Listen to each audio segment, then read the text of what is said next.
internautas aqui do portal Muvuca Brasília, a gente está com mais uma edição do programa O Direito Achado na Rua com o professor Humberto Góes, que é doutor em Direito, professor da Universidade Federal de Goiás, mestre em Direitos Humanos e membro do grupo de estudos O Direito Achado na Rua aqui da UNB. Nesta segunda entrevista com o professor, a gente vai falar sobre o direito da criança. Ele vai fazer aqui para a gente uma abordagem sobre essa questão dessa moralização da família, das pessoas, né? A interferência religiosa, enfim. Professor, o que é essa moralização que a gente está vivendo hoje nesse país? Esse é um tema bastante complexo, porque não é novo. As pessoas podiam imaginar que esse é um tema novo. Ele não é, ele nunca saiu da pauta na realidade. Parece que agora nós perdemos a sofisticação em falar dele. Porque no Brasil nós sempre tivemos uma maneira de promover o direito a partir do Estado, né, uma perspectiva de direito estatal, que conferia ou reconhecia certos direitos, mas por outro lado criava mecanismos de não implantar o direito. Tanto que nós temos um Estatuto da Criança que é de 1990, ou seja, tem 30 anos, né?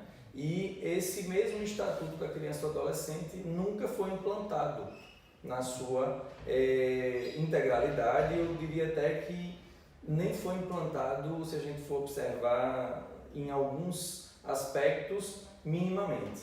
O Estado sempre foi omisso na implantação do Estatuto. Então, quando a gente fala em moralização, a gente precisa rever, resgatar algumas das coisas que acontecem ao longo dos anos. Por exemplo, o Poder Judiciário não consegue se desvencilhar da ideia de pai ou mãe no momento de realizar os procedimentos vinculados à criança, adolescente e à família. O que acontece agora é que essa sofisticação, que era um dar tirando, e ao mesmo tempo uma não superação de uma maneira de enxergar a criança, e sobretudo a criança pobre, que separa a criança pobre da criança rica, porque essa moralização é isso. Uma constituição, por exemplo, de políticas públicas baseada na racialidade, isso tudo estava vinculado a essa perspectiva moral. A questão de gênero também. De controle da família, de controle da criança, porque sim, na era Vargas nós tivemos uma ideia de salvação da criança para salvar o Brasil, e essa salvação era eminentemente voltada para uma preocupação com filhos de escravos, né? Porque a escravidão oficialmente terminou em 1888. Quando os escravos saem das senzalas, em geral eles são crianças e adolescentes, e eles não têm um modelo de família que era a família senhorial, que era considerada a família perfeita. A família que até hoje é chamada de natural. O pai, a mãe e os filhos. Em geral, os escravos do sexo masculino eram considerados peças de cobertura. Essas peças eram alugadas às vezes, ou um senhor tinha uma fazenda e ele fazia cobrir as fêmeas de modo que elas tivessem filhos, porque era um reprodutor, era alguém que teria condições de reproduzir. Então, quando acaba a escravidão, que já vinha num processo de moralização da negritude, do sujeito escravo, do objeto escravo, né, da peça, do semovente, que era um sujeito que se movia, mas que não tinha racionalidade, a gente já tinha passado pela lei do ventre livre, que é também uma lei bastante complexa, porque permitia que os senhores explorassem o trabalho das crianças para pagar as despesas que eles tiveram com as crianças no período que elas estavam livres. A lei dos sexagenários, que era também uma forma de dar e não dar, porque entendia que eram raras as pessoas que chegavam a mais de 60 anos, enfim. Então saem das senzalas famílias que não têm o mesmo perfil da família dos senhores. E aí se começa a constituir uma política pública e um modelo de legislação para o que chama moralmente de filhos mal nascidos da sociedade. Os filhos mal nascidos certamente eram os brancos pobres, que eram a minoria, e os negros, que eram em sua maioria os pobres. E essa ideia de tratar essas famílias de forma moral, que essas famílias, por não terem homens, não tinham ordem, a ideia de ordem é fundamental, não conseguiam formar para serem bons cidadãos ou boas cidadãs, e isso nunca se perdeu. A gente tem depois com a CLT, a lei trabalhista, essa ideia de que o trabalho é o resgate, sobretudo para os pobres. Depois a gente tem na ditadura militar uma preocupação com a pobreza como uma preocupação de segurança nacional. Aí a Constituição de 88 rompe isso, o Estatuto da Criança rompe isso, só que na cabeça dessas pessoas isso sempre permaneceu. E com essa moralização atual, que é esse processo, esse obscurantismo em que a gente está vivendo na atualidade, a ideia de controlar a criança para termos uma sociedade num modelo moral vinculado a certas condições, e eu diria hoje a uma ética que é pentecostal e neopentecostal, e sobretudo com um receio de termos crianças fora de um padrão moral a partir dessa ética, é que a gente tem visto avançar, por exemplo, meninas vestem rosa, meninos vestem azul, meninos são príncipes, meninas são princesas, ou seja, um resgate da ideia de fragilidade para a mulher e a ideia de comando para o homem, uma ideia de que o ser do sexo masculino tem que ter uma forma de ser, um perfil ideal a partir desse moralismo. O reforço do machismo, né? O reforço de tudo, na realidade, né? Porque uma forma de você ter uma sociedade dentro de um padrão moral é você controlar as crianças. É muito difícil você mudar os adultos. Então você controla as crianças para você garantir no futuro um padrão de adulto que serve a esse modelo. É a implantação mesmo de uma moral, de uma forma de ser que tem a ver com esse projeto de sociedade, certo? Então você tem o racismo sendo resgatado, até porque havia uma tentativa de superação do racismo, hoje a gente tem uma tentativa de resgate do racismo, agora eu posso, nesse processo de obscurantismo, de moralização da sociedade, ser cruel, ser maldoso, eu quero ser livre, essa ideia de ser livre, vinculada à possibilidade de você ofender, de você humilhar, de você dizer o que você pensa, que eu sou contra o politicamente correto. Então, coisas dessa natureza que, na verdade, permitem tirar das entranhas os preconceitos todos que estavam aí, e a criança é um alvo central disso. Professor, antes de fazer a próxima pergunta dentro do tema do senhor, eu queria só resgatar o senhor fala lá no início, quando o senhor falou da cobertura, né, do macho que cobria as fêmeas, né, e isso era um tratamento como se fosse animais, né, e linkar com o atual presidente que chama quilombolas que pesariam arrobas, né, como e que não servem para apropriar. Isaías coloca essa questão, né, quer dizer, ele ainda é mais, na visão dessa pessoa, né, mais valorizável ainda. Pessoal, dentro dessa questão do controle da criança, eu não sei se o senhor tem conhecimento aprofundado, o senhor deve ter visto as notícias, da militarização das escolas aqui no Distrito Federal. Sob esse pretexto de estabelecer disciplina e combater o crime, que é questionável, principalmente essa questão do combate ao crime dentro das escolas, como é que o senhor vê isso dentro dessa visão que o senhor tem do controle das crianças? Controlar as crianças para que elas sejam no futuro, né, pessoas que não questionem, que não tenham sua vida própria e sejam cidadãos críticos. Né? Foi bom você ter tocado nesse assunto, João. Quando eu vim para falar do direito da criança, eu pensei, na verdade, em muitas coisas, porque a gente está vivendo uma complexidade tão grande e em várias frentes o direito da criança tem sido atacado. Mas é importante tocar nesse assunto porque, de fato, o vínculo entre moralização e disciplina é fundamental. Eu não posso pensar em construir comportamento, em controlar comportamento, sem eu estabelecer essa relação da pedagogia, da educação com a disciplinação ou com a docilização. Porque é assim, por exemplo, que Vargas pensou quando instituiu a CLT como certidão civil, como certidão de cidadania, sobretudo para os mais pobres. E olha, você só pode integrar essa nação brasileira se você for trabalhador. Ou seja, você impõe uma forma de ser a partir do trabalho. É o trabalho que disciplina o corpo, é o trabalho que mantém o controle.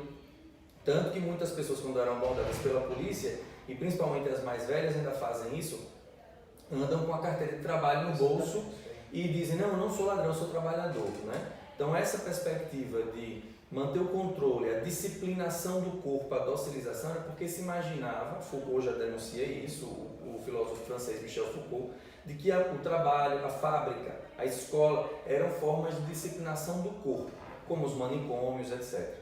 Hoje o que a gente percebe só esse vínculo, e a gente tem resgatado essa ideia de que o trabalho infantil é bom, que dignifica, etc. Inclusive pessoas que nunca trabalharam, porque já foram desmentidas publicamente até por familiares, que dizem que sempre trabalharam, que trabalhar é bom, mas os filhos dos ricos não trabalham, os filhos dos ricos estudam.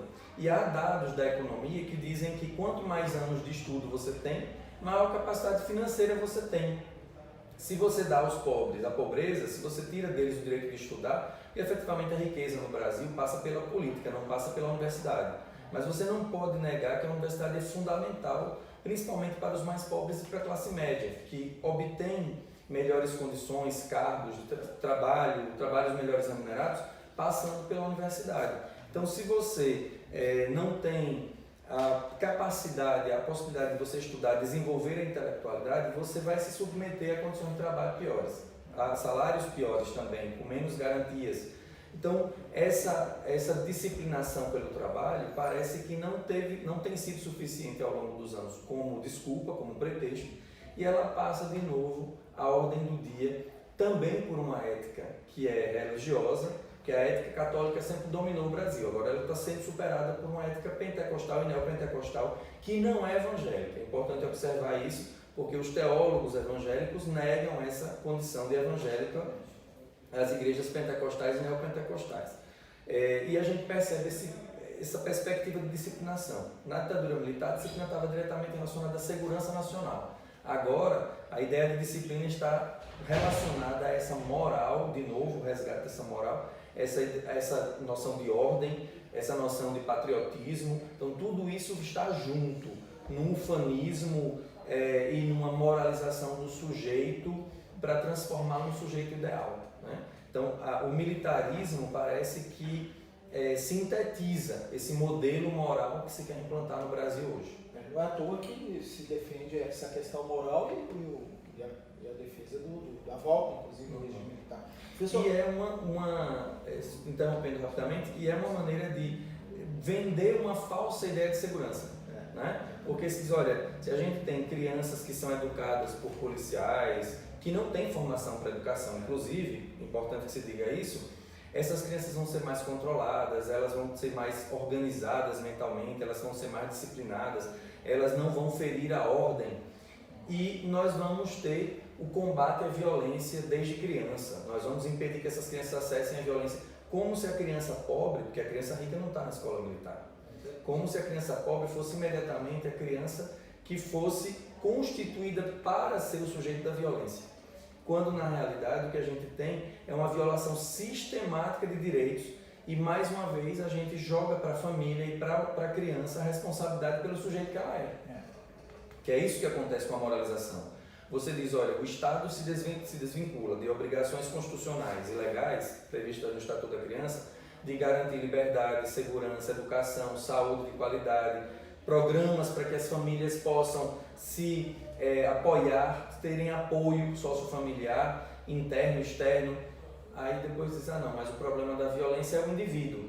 De novo você relaciona natureza, ou seja, é a natureza do indivíduo que é violenta, é o sujeito que é incapaz de trabalhar porque ele é preguiçoso, é o sujeito que vai roubar porque ele é burro. O tempo inteiro você responsabiliza o sujeito por um problema que é de falta de políticas públicas. E aí você relaciona pobres com violência e diz que combatendo os pobres, melhor dizendo, controlando os pobres, a gente vai diminuir a violência. E aí o militarismo entra como filosofia nas escolas para garantir essa ideia de segurança que ajuda a gente a acreditar que é boa e que a gente aceita perder direitos, perder liberdade, perder nossa capacidade pedagógica, perder nossa capacidade de produzir um outro mundo com as crianças. Perder identidade. Perder uma identidade. Na estrutura de uma escola militarizada, as crianças não podem usar nem o cabelo do jeito que elas quiserem. E o cabelo costuma ser uma identidade individual. Mas, professor, para a gente finalizar, o senhor falou aí de políticas públicas e tinha mencionado no início e também na nossa gravação anterior o Estatuto da Criança e do Adolescente como um dos modelos que emergiram aí do direito achado na rua. Mas a gente conhece o Estatuto da Criança e do Adolescente em apenas alguns aspectos, né? Os aspectos da da responsabilidade do Estado na implementação de políticas públicas, ele é praticamente abandonado. Né? Para a gente encerrar essa segunda gravação, eu só comentar sobre isso. Eu não consigo imaginar que as pessoas ataquem tanto o Estatuto da Criança e do Adolescente sem conhecê-lo, porque as pessoas se focam muito na questão da medida socioeducativa. Mas eu não posso entender a medida socioeducativa. E aí entra, se desculpe eu interromper, isso eu queria comentar também, entra a questão da redução da maioridade penal. Exato. Que é um outro retrocesso violento. Porque, de novo, isso, responsabilizar o sujeito pela omissão do Estado. Exatamente. Quando o Estado se foca, ou pelo menos aqueles sujeitos que estão preocupados em atacar o Estatuto, se focam na parte das medidas socioeducativas, na verdade eles estão tentando tirar o olhar das pessoas sobre todo o resto do Estatuto. O Estatuto da Criança e do Adolescente, por exemplo, prevê vacinação, o Estatuto da Criança e do Adolescente prevê a educação, as escolas, a formação desses estudantes, o Estatuto da Criança e do Adolescente prevê as condições para o trabalho do adolescente, o Estatuto da Criança, por exemplo, proíbe acesso de crianças e adolescentes a armas, a materiais explosivos, a conteúdos inadequados do ponto de vista cultural, do ponto de vista educacional entre aspas, porque existe uma liberdade de cátedra também, mas principalmente material publicitário, revista, etc. O Estatuto da Criança prevê medidas protetivas para a criança e para a família. O que o Estado faz? O Estado se omite. E ao se omitir, o que ele está dizendo na verdade? Ele está dizendo, olha, eu estou jogando essas famílias ao seu próprio sabor, aos seus próprios dissabores, melhor dizendo, né? Porque quando você faz uma proteção da criança e a criança não vem separada da sua família, a não ser em exceção, há exceções, mas em geral a criança está junto com a sua família, quando você protege a criança, você protege efetivamente a família. Por isso que eu entendo que é uma falácia nesse discurso de proteger as famílias, dessa nova ética religiosa que está se implantando no Brasil, porque a melhor forma de você proteger a família é você garantir os direitos da criança. Que a criança, quando tem os seus direitos assegurados, a sua família inteira tem os direitos assegurados, porque ela não vem sozinha. Quando essa criança não tem os seus direitos assegurados, o que acontece? Essa família tem uma instabilidade econômica, psíquica, social, aumento da violência contra a criança também nesse espaço, as crianças vão mais para a rua, a gente já tem percebido o aumento da quantidade de crianças na rua, porque uma criança de rua, na verdade, é uma criança sem direitos, é uma criança que perdeu todos os seus direitos. Então o Estado se omite em todas essas partes e depois ele diz, o Estado se omite em políticas de cultura, se omite em políticas de formação, para o trabalho, desenvolvimento das famílias, no atendimento a crianças em situação de risco. Aí depois ele diz, não, o problema é a redução da maioridade penal, o problema é a violência causada por adolescentes, que é menor, muito menor do que o que se diz, porque em relação ao crime de homicídio, dados aí que não são tão recentes, é de 0,05% de todos os homicídios cometidos no Brasil. Então não dá para se pensar exclusivamente na redução da maioridade penal como forma de resolver um problema da violência no Brasil, ou aumentar o estado policial, passando pelo controle das crianças e adolescentes no Brasil, para dizer que estamos resolvendo um problema de falta de políticas públicas que é muito mais amplo, muito mais profundo no caso brasileiro. Ok, professor, muito bom mesmo. Então a gente encerra aqui a segunda entrevista com o professor Humberto Góes e depois você vai assistir a terceira entrevista, que o assunto é muito importante também, que é educação popular no direito.